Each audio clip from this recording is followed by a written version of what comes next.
If you want to know what climate change looks like in our future, you might look to what Indigenous peoples are living with today.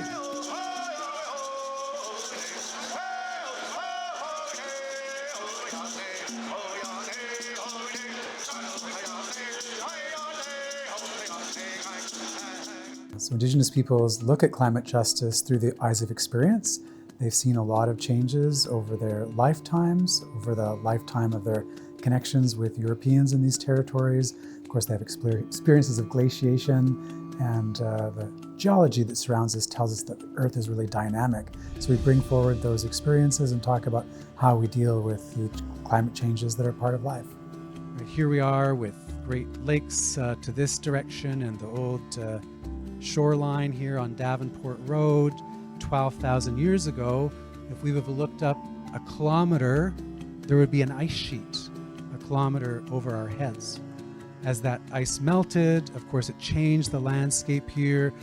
Land rebounded, the water sort of pooled in and shifted back and forth in different directions.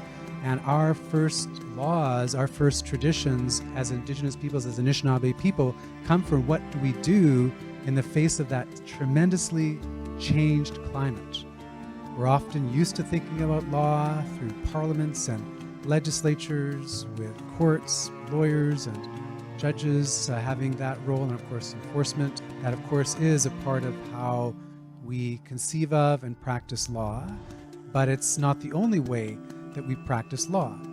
One of the challenges I see right now is how do we set up our laws and the legislation and the policies in order to help Indigenous people reclaim and revitalize ways of being and doing. And right now that's not happening. So we need to figure out how we're going to do that and what that looks like in Canada. The big thing is the environment. The question is not how climate change factors into truth and reconciliation, but rather how we recognize that truth and reconciliation is fundamental to climate change policy and action, and how Indigenous leadership on climate change is paramount. So Indigenous peoples learn about law from many sources, and one of those sources is the land. The land has stories about how we should relate to it in proper ways and what's happened if we don't relate to the land in proper ways. And so we can analogize from different features and talk about these things in our language, and songs and dances related to those lands as well, which we take guidance with. And when I take my students out in the land, they get an opportunity to experience the land directly and hear about the stories and the escarpments and the water and the birds and the insects. And then they get to interact with people that come in and out of the circle, with community leaders and elders, and that gives the students exposure to the perspectives of climate justice from a wide variety of perspectives. So isn't it great when I teach them how to start a fire, or where to go find berries, or wild ginger, or wild leeks?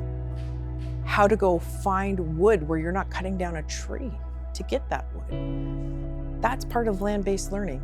But at the same time they're learning that, I can be instilling things about what I call the 3 Ps, power, privilege, and positionality. I can also be telling them all about Indigenous health policy. I can teach them all about what we believe is Indigenous health, which is the balance between the spiritual, the emotional, the physical, and the mental. And that helps students to connect not only to the work, but then they can see how it connects to the world. So together with Elder Whabagoon, we co-founded the Nikibii Dawadinna Giigwag Indigenous Youth Access Program at U of T. Nikibii Dawadinna Giigwag was a name that was gifted by Algonquin elders from Gananoque area. And it's Anishinaabe for flooded valley healing. Each summer since 2018, we hire 10 Indigenous high school youth to work collaboratively with a circle of mentors, including elders, knowledge keepers, scholars, and professionals, to research, design, and realize a series of Indigenous placekeeping projects across the campus and around Toronto, including medicine gardens, urban agriculture, seed libraries, food forests, and habitat restoration. When we were choosing the words, they were talking about healing of the land, healing of themselves, healing of the water, intergenerational trauma, very traumatic history that we have. But I want them to look forward to a brighter future where they can heal from that pain and move forward in a good way and walk Mino Bamatso and walk the good life, walk the good road.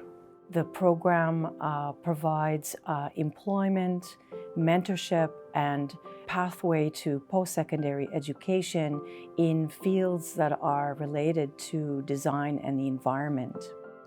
The youth finish the 7 weeks and they are a changed person. And it is a delight to have their parents to come and say to us, what have you done with my daughter? Or what have you done with my son? They're reading books, they're planting, they're taking care of Mother Earth. This is how we know we're on the right path. People tell me I beam when I talk about it, and I can feel it, my face beaming right now. We see ourselves in a covenant relationship with the earth, that there's a reciprocity there, that we have obligations to the earth, and of course the earth gives us so much in return. Now, making that a covenant relationship requires living in accordance with our treaties and bringing out those metaphors and those principles and those processes and seeing them as living traditions. It's often said that tradition can be the living faith of dead people or the dead faith of living people. And I really want to see that our traditions are the living faith of those that have preceded us. You're here as a settler. You know what we're telling you about the land and how to live on the land and be in relation with everything on the land. And yet I don't see people taking that up. And we need people to be taking up the plants, the trees, the animals, the birds, the fish, the waters, the insects. All of those things are your relation. Because without us, they'd all thrive.